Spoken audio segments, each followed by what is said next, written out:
के बिहारी लाल की, सच्चिदानंद भगवान की। राधे राधे भक्तों। मैत्र मुनि ने कहा, हे विदुर, मैंने तुमको स्वयंभू मनु और शत्रुपा की तीनों पुत्रियों का विवाह और उनके संतानों का सविस्तार वर्णन सुनाया है। अब और आगे क्या सुनना चाहते हैं? तब विदुर जी ने कहा, मैं शत्रुपा और स्वयंभू मनु के दो पुत्र उत्तानपाद और प्रियव्रत के विवाह और संतानों का सविस्तार वर्णन सुनना चाहता हूं। तब मैत्र मुनि ने कहा कि स्वयंभू मनु और शत्रुपा का पुत्र उत्तानपाद को राजा बनाया गया। उसने सुनीति नाम की कन्या से विवाह किया, जिसके एक पुत्र हुआ जिसका नाम ध्रुव रखा गया। उत्तानपाद ने एक और कन्या से विवाह किया जिसका नाम सुरुचि था, और उनसे एक पुत्र हुआ जिसका नाम उत्तम कुमार था।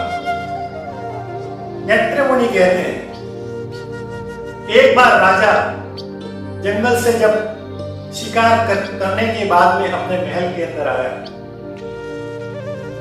महल में अपनी दूसरी पत्नी सुरुचि के साथ में जब बैठा था, तब वहां पर ध्रुव जी खेलते खेलते उनके कक्ष में आया और देखा कि उनका भाई उत्तम कुमार महाराज की गोदी के अंदर बैठा है और महाराज के साथ खेल रहा है। तब ध्रुव जी भी अपने पिता के पास में आए, महाराज के पास में उनकी गोदी में बैठे और उनसे खेलने लगे। परंतु उनकी सौतेली मां सुरुचि को ईर्ष्या होने लगी और उनको क्रोध आया और तुरंत ध्रुव जी का हाथ पकड़कर अपने पिता की गोदी से नीचे उतार दिया और कटु वचन कहने लगे, अरे ध्रुव, ये जो महाराज है किसी दास या दासी पुत्र को अपनी गोदी में नहीं बिठाते हैं, किसी दासी पुत्र को अपनी गोदी में बिठाकर नहीं खिलाते हैं। ध्रुव जी उस समय केवल 5 वर्ष के थे। अपनी सौतेली मां को जवाब दिया, मैं कोई दास नहीं हूं और मैं नहीं कोई दासी का पुत्र हूं। मेरी मां कोई दासी नहीं है, वो भी आप ही की तरह महारानी है। तब सुरुचि ने क्रोध से कहा कि वो महारानी पहले थी, लेकिन जब मैं यहाँ पर आई हूं तब से महाराज ने यह अधिकार मुझे दे दिया है। अब तुम्हारी मां महारानी नहीं, वो दासी है। और भगवान और महाराज किसी दासी पुत्र को अपनी गोदी में नहीं बिठाते हैं। यदि तुमको महाराज की गोदी पर बैठना है तो मेरी कोख से जन्म लेना पड़ेगा। सुरुचि ने और अपने ईर्ष्यावश कहने लगी, तपसा आराध्य पुरुषम तस्मै वायु ग्रहेण गर्भे त्वं साधयात्मनं यदिश्च सीदृपास। अरे पहले तुम जाओ और भगवान विष्णु की तपस्या करो, आराधना करो, स्मरण करो। उनकी कृपा पाकर जब तुम मेरी गर्भ से, मेरी गोद से तुम जन्म लोगे, तभी महाराज के सिंहासन पर और महाराज की गोदी में बैठने के अधिकारी होंगे। जब इस प्रकार का कटु वचन कहा तो ध्रुव जी की हृदय को बड़ी पीड़ा हुई। पिताजी पास में खड़े सुन रहे थे। अपने पिताजी को कहा, पिताजी देखो मेरी सौतेली मां मुझे किस प्रकार का कटु वचन कह रही है। मुझे दास और मेरी मां को, आपकी पत्नी को, आपकी बड़ी पत्नी को दासी बता रही और आप खड़े खड़े चुप और मौन हो। आप इनको कुछ कहते क्यों नहीं? परंतु महाराज उत्तानपाद अपनी दूसरी पत्नी सुरुचि के प्रेम में, मोह में ऐसे पड़े थे कि उनकी एक शब्द, एक बात का भी उन्होंने विरोध नहीं किया। जब इस प्रकार का अपमान हुआ तो ध्रुव जी के हृदय को बड़ी पीड़ा हुई। ध्रुव जी तुरंत वहां से रोते रोते अपनी मां के पास में गए और अपनी मां को कहने लगे, मैया की बातें विष भरी रहे पिताजी मौन, अब तू ही माता बता मेरा अपना कौन। वो मेरी सौतेली मां मुझको दास और तुमको दासी कह रही है और उन्होंने कहा कि यदि पिताजी की गोदी में बैठना है तो मेरी कोख से जन्म लेना पड़ेगा। जब इस प्रकार की बात हुई तो उनकी माँ सुनीति बड़ी दुखी हुई, परंतु वो कहने लगी कि बेटा, मैं ही अभागिनी हूं जिसके कारण तुमने मेरी गोदी से, मेरे कोख से, मेरे गर्भ से जन्म लिया। यदि तुम उनकी कोख से जन्म लेते तो तुम अपने पिता की गोदी में बैठने के अधिकारी हो। इसमें उनका कोई दोष नहीं है, शायद मेरे ही भाग्य के अंदर कोई दोष है। इस बात पर साधु संत कहते हैं कि जो गुणी होते हैं, जो विद्वान होते हैं, वो अपने जीवन में आए हुए दुख के लिए किसी दूसरे को दोष नहीं देते और अपने अंदर ही कोई दोष ढूंढते हैं। शायद मैंने ही कोई ऐसा कर्म किया होगा जिसके कारण आज मैं यहाँ पर दुखी हूं।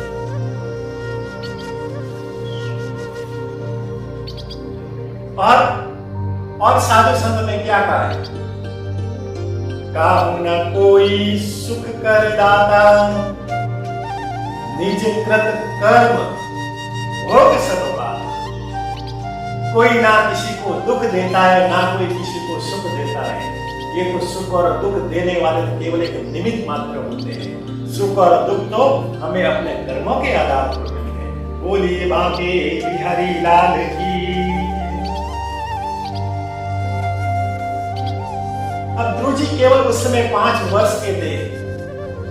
उनकी माता सुनीति ने सोचा कि यदि मैं इनको बड़े बड़े उपदेश और ज्ञान देकर इनको सुनाऊंगा तो इनका हृदय शांत नहीं होगा, वो चुप नहीं रहेगा। इनको तो इस बाल रूप के अनुसार इनको कुछ समझाना पड़ेगा। तब उसकी माँ सुनीति कहती है, बेटा, तुम जिसकी गोदी में बैठने की जिद कर रहे हो वो कौन है? तुम्हारे और मेरी तरह साधारण पुरुष है। अरे उनकी गोदी में बैठने से तुम्हें कोई आनंद नहीं आएगा। अरे तुम भगवान नारायण का स्मरण करो, भगवान नारायण का ध्यान करो। वो आ गए, वो मिल गए, तो वो यदि तुम्हें अपनी गोदी पे बिठा दिया तो फिर वहां से कोई भी उठाने वाला नहीं है। और भगवान की गोदी पे यदि बैठ गए तो उसका जितना आनंद आता है, उसमें जब आनंद आएगा, ऐसा आनंद संसार के किसी और में नहीं आएगा। बोलिए बांके बिहारी लाल की। ध्रुव जी ने जब अपनी माँ की ऐसी बातें सुनी तो उनकी बातें हृदय में लग गई और तुरंत उन्होंने मन के अंदर विचार किया कि अब तो मुझे केवल भगवान नारायण से मिलना है, विष्णु से मिलना है। और जब वो मिलेंगे तो फिर मैं उनको कहूंगा। और भगवान नारायण से, भगवान विष्णु से मिलने के लिए वो 5 वर्ष की आयु में केवल अपने नगर विठूर, जिसे वर्तमान में कानपुर कहते हैं, वहां से वन की ओर निकल पड़े। वन में भगवान को ढूंढने के लिए इधर उधर भटक रहे हैं। जब देव ऋषि नारद जी की उनके ऊपर दृष्टि पड़ी तो तुरंत उनके सामने प्रकट हुए।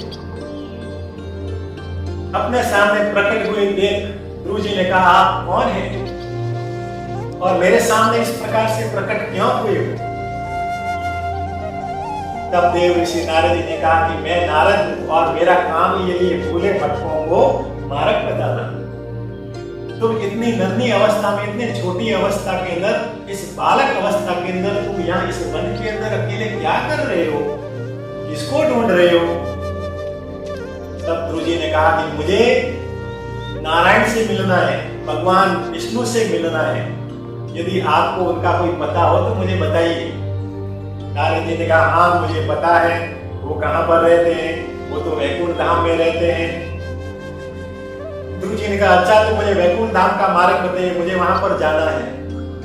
नारद जी ने कहा, वहां पर जीवित मानव कभी नहीं जा सकता है। ध्रुव जी ने कहा, नहीं मुझे तो जीवित ही जाना है, जीवित ही उनसे मिलना है।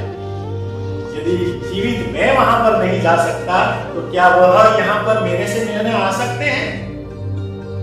नारद जी ने कहा, हाँ परंतु इसके लिए कठोर तपस्या करनी पड़ती है, अत्यंत कठोर। इनके लिए तप करेंगे तब जाके भगवत नारायण की प्राप्ति होगी। ध्रुव जी ने कहा कि मैं कितना भी कठोर तप हो, कैसी भी तपस्याओं में करने के लिए तैयार हूं, आप तो केवल मुझे मार्ग बताइए। नारद जी ने इस छोटे से बालक की इस दृढ़ इच्छा को देखकर प्रसन्न हुए।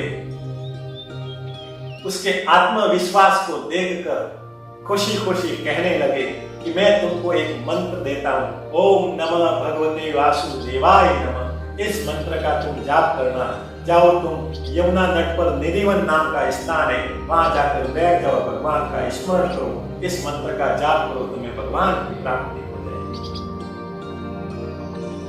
गुरु जी ने नारद जी के इस मंत्र को और उसके मार्ग के ऊपर बताए हुए चलकर तुरंत यमुना जी के तट पर निधिवन गए। यमुना जी ने स्नान किया, निधिवन के अंदर बैठ गए और वहां पर भगवान का नाम लेने लगे, भगवान का स्मरण करने लगे। त्रिरात्रे कतिपम भद्रासन। प्रथम मास 3 रात के अंतराल में केवल बैर, फल, फ्रूट, फल इत्यादि खाकर भगवान की तपस्या करने लगे। फिर भी भगवान यदि नहीं मिले, तब दूसरे महीने में द्वितीय च तथा मासम चस्ते दिने, दूसरे मास में 6 दिनों के अंतराल के अंदर पेड़ पौधों के केवल पत्तों को खाकर भगवान का तप करने लगे, भगवान का नाम करने लगे। जब दूसरे महीने में भी भगवान नहीं मिले, तब तृतीय चाचनमय मासम नवमे हरे, तीसरे मास में 9 दिनों के अंतराल में केवल जल पीकर भगवान की तपस्या करने लगे। जब 3 महीने के उपरांत भी जब भगवान नहीं मिले, तब चौथे महीने के अंदर 12 दिनों के अंतराल में फल इत्यादि त्याग दिया, पेड़ पौधों के पत्तों को भी खाना त्याग दिया, जल पीना भी त्याग दिया और केवल वायु का आहार लेकर भगवान का स्मरण करने लगे। इतनी कठोर तपस्या करने के उपरांत भी जब भगवान नहीं मिले, तो 5वें महीने में केवल एक पैर पर खड़े होकर पंचमे मास्यनुप्राप्ते जीव श्वासो नृपात्मज ध्यानम गम पदेकेण तस्तो स्थाणुरिवाच। 5वें महीने में केवल एक पैर पर खड़े होकर भगवान की जब तपस्या करने लगे, तो एक पैर के उस अंगूठे के भार से पूरा त्रिलोक हिलने लगा। जो इंद्र है उनका सिंहासन भी डोलने लगा। तब इंद्र और अन्य देवता नारद जी और सभी भगवान नारायण के पास में गए और भगवान से स्तुति करने लगे। भगवान से कहने लगे, इस छोटे से बालक की इतनी परीक्षा न लो, वो आपको पाने के लिए कठोर तप कर रहे हैं, अब इनकी परीक्षा, इतनी कठिन परीक्षा, इतनी कठोर परीक्षा न लो। भगवान आप इनको दर्शन दे। देवताओं की इस प्रकार की स्तुति सुनकर नारायण मुस्कुराए और कहा, इस प्रकार से गुरु जी की तपस्या से प्रसन्न होकर भगवान गरुड़ पर बैठकर गुरु जी के पास में निधिवन में आए और उनके सामने दिव्य स्वरूप में शंख चक्र गदा चतुर्भुज रूप के अंदर गुरु जी को दर्शन दिए, उनके सामने प्रकट हुए। गुरु जी ने भगवान को अपने सामने देखा, इस दिव्य स्वरूप को देखा, भगवान को प्रणाम किया और भगवान को स्तुति करने का प्रयत्न कर रहे हैं। परंतु गुरु जी 5 वर्ष का बालक होने के कारण उनको स्तुति कैसे की जाती है, जब उनको किसी भी प्रकार की स्तुति करने का जब मालूम नहीं, तो मन ही मन चिंतन करने लगे, चिंता करने लगे। भगवान नारायण ने गुरु के भाव को समझ लिया और तुरंत कृतांजलिम ब्रह्मयेन कम्बुरा स्पर्शम बालम कृपया कपोले। भगवान नारायण ने अपने वेद में शंख को गुरु जी के जब कपाल पर स्पर्श किया, तो चारों वेद उसके अंदर समा गए। बोलिए बांके बिहारी लाल की। जब चारों वेदों का ज्ञान आ गया, तब गुरु जी ने भगवान की स्तुति की। यो वन्तः प्रवेश्यं मनवाचमं प्रसूक्तां संजीवयत् किलं शक्तिधरं स्वधाम्ना अन्याश्च हस्तशरण श्रवण त्वदादि प्रणामो भगवते पुरुषाय सहाय तुभ्यम्। भगवान आप सर्वशक्तिमान हैं, आप सोई हुई वाणी को सजीव करते हैं। आप ये जो हड्डी मांस त्वचा गाल इत्यादि का जो ये पुतला है उसको आप जागृत करते हो, आप अंतर्ध्यानी हो, आपको बारंबार प्रणाम। जब भगवान की इस प्रकार की स्तुति की, भगवान उनको आशीर्वाद दिया और कहा कि जाओ तुम अपने पिता के उत्तराधिकारी बनोगे, तुम 36,000 वर्ष तक अपने राज्य के अंदर राज करोगे, धर्मात्मा के रूप में तुम राज करोगे और 36,000 वर्ष के बाद जब तुम मेरा स्मरण करोगे तो मैं तुम्हें अपने धाम ले जाऊंगा और मैं तुम्हारे लिए अलग लोक बनाऊंगा जिसे भूलोक कहते हैं। वहां जब तुम जाओगे तो पुनः तुम्हें इस जन्म मरण के चक्र में नहीं आना। फिर भगवान ने अपने दिव्य दृष्टि से उस 5 वर्ष के बालक को 18 वर्ष का युवा बना दिया, क्योंकि अब उनको राजा बनना था और राज करना था। उसके बाद भगवान अंतर्ध्यान हो गए। ध्रुव जी ने भगवान को प्रणाम किया और पुनः अपने नगर, अपने पिता के घर आया। जैसे ही उत्तान पार पर ध्रुव जी की माता सुनीति को यह समाचार मिला कि ध्रुव जी भगवान नारायण से आशीर्वाद प्राप्त करके नगर आ रहे हैं, तो सभी प्रजावासी, राजा और रानी इत्यादि ने उनका स्वागत किया, उनका आदर सत्कार किया। ध्रुव जी ने अपने माता पिता को प्रणाम किया, उनके चरणों को स्पर्श किया। ध्रुव जी को सिंहासन पर बिठाया, उनको राज्य अभिषेक किया, उनको राजा बनाया गया और महाराज उत्तानपाद ने ध्रुव को अपनी गोदी में बिठाकर खिलाया। इस प्रकार से ध्रुव जी वहां पर राज कर रहे थे। ध्रुव ने 2 विवाह किए। प्रथम विवाह प्रजापति शिशुमार की पुत्री भूमि के साथ हुआ, जिनसे उनके 2 पुत्र हुए, कल्प और वत्सर। दूसरा विवाह उन्होंने वायु की पुत्री लीला के साथ किया, जिनसे उनके उत्कल नाम का एक पुत्र हुआ। इस प्रकार से वह राज्य कर रहे थे। उनका भाई उत्तम कुमार अविवाहित था। एक दिन उनका भाई उत्तम कुमार शिकार करने के लिए जब जंगल के अंदर गया तो बलवान यक्ष ने उनको पकड़कर उनका वध कर दिया, उनको वही मार दिया। जब उनकी मां सुरुचि को यह समाचार मिला तो उनको ढूंढने के लिए वन में गई और वहां पर वन के अंदर जंगल में आग लगी और आग के अंदर झुलस वही मिली। जैसा कि भगवान ने कहा था, भगवान के आदेशानुसार ध्रुव जी ने 36,000 वर्ष तक धर्मात्मा के रूप में राज किया और 36,000 वर्ष के बाद अपने पुत्र उत्कल को राज्य सौंपकर अपनी माता सोनीति के साथ में बद्रिका विशाल चले गए और वहां पर भगवान की तपस्या कर। भगवान की तपस्या करते करते भगवान ने अपने देव पार्षद को विमान के साथ में भेजा और उस विमान के अंदर ध्रुव जी उनकी माता सोनीति को बिठाकर अपने धाम ले गए। भगवान ने अपने धाम में लाए, उनको दर्शन दिया, उनको आशीर्वाद दिया, फिर उनके लिए अलग ध्रुव लोक लाए जो लग था उनके अंदर उनको विराजमान।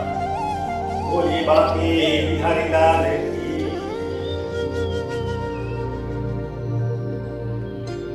इस प्रकार से भगवान ने ध्रुव लोक का जो स्थापना की।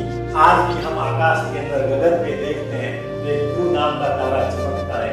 तारा कोई और नहीं, भगवान नारायण के द्वारा बनाया गया ध्रुव लोक है, जहाँ पर ध्रुव जी बैठकर आज भी हमें दर्शन देते हैं। मैत्र मुनि ने कहा कि मैंने तुम्हें शंभु मनु और शत्रुपा के पुत्र उत्तानपाद के विवाह और उनके पुत्र के बारे में उसका वर्णन किया। अब तुम आगे क्या सुनना चाहते हो? ऐसा कहते बोलिए बाके बिहारी लाल की, सच्चिदानंद भगवान की।